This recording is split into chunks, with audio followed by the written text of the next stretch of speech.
கணபதியே நம. அனைவருக்கும் வணக்கம். ஸ்ரீ சிவமகா புராணத்தின் இந்த பதிவை உங்களுடன் பகிர்ந்து கொள்வதில் மிக்க மகிழ்ச்சி அடைகிறேன்.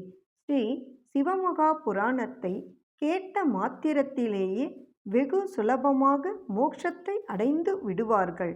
மற்ற நலன்களை அடைய விரும்புவோரும் சகல நன்மைகளையும் சர்வ மங்களங்களையும் அடைந்து இன்புறுவர். திருச்சிற்றம்பலம். ஸ்ரீ சிவமகா புராணம். ஓம் கங் கணபதியே நம. ஸ்ரீ சிவமகா புராணம் 1. ஞான சம்ஹிதை. அதில் 1. புராண வரலாறு. முன்னொரு காலத்தில் நைமிசாரண்யம் எனும் வனத்தில் வசிப்பவர்களான தவ முனிவர்கள் அனைவரும் அதி வினய பக்தியோடு வியாச மகரிஷியின் சிஷ்யரும் நற்குணங்களை உடையவருமான சூதமா முனிவரை பார்த்து பின்வருமாறு கேட்டார்கள். மகா பாக்கியசாலியான சூத முனிவரே, நீங்கள் நீண்ட நெடுங்காலம் சிரஞ்சீவியாக சுகத்தோடு வாழ்வீர்களாக. நாங்கள் தங்களிடம் சிலவற்றை கேட்க விரும்புகிறோம். நீங்கள் வியாச பகவானது திருவருளால் கிருத கிருத்தியர் என்ற தன்மையை அடைந்தவர். கடந்த காலத்தில் நடந்தவைகளையும் நிகழ்காலத்தில் நடப்பவைகளையும் இனி வரும் காலத்தில் நடக்கப் போகும் விருத்தாந்தங்களையும் அறிந்து சொல்லக்கூடிய ஆற்றல் படைத்த திரிகால ஞானியாதலால் தங்களுக்கு தெரியாத விஷயம் துளியும் இராது. குருவான வியாச பகவானின் கருணையினால் அனைத்தும் சலபமாக செய்யப்பட்டன.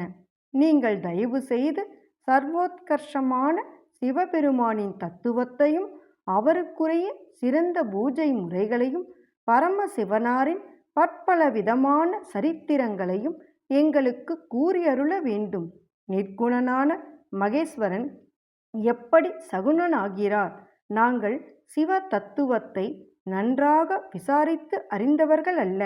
மகாதேவரும் உலகத்திற்கு சுகம் நல்பவருமான சங்கரன் என்னும் திருப்பெயரை உடைய பகவான் இந்த உலக படைப்புக்கு முன்பும் படைப்பின் மத்திய காலத்திலும் முடிவான பிரளய காலத்திலும் எவ்விதமாக இருக்கிறார்? அவர் எப்படி தோற்றமளிக்கிறார்? எப்படி பிரசன்னமாகி இவ்வுலகங்களை முன்னிட்டு அவர் எத்தகைய பயன்களை கொடுக்கிறார்? எந்த உபாயத்தினால் சர்வேஸ்வரன் விரைவாக பிரசன்னமாவார்? இவற்றையும் இன்னும் நாங்கள் கேட்காத விஷயங்களையும் உத்தம விரத சீலரான தாங்கள் சொல்ல வேண்டும் என்று சவுனகர் முதலான முனிவர்கள் விருப்போடு கேட்கவே சூதமா முனிவர் மிகவும் உற்சாகத்தோடு கூறலானார். திருச்சிற்றம்பலம்.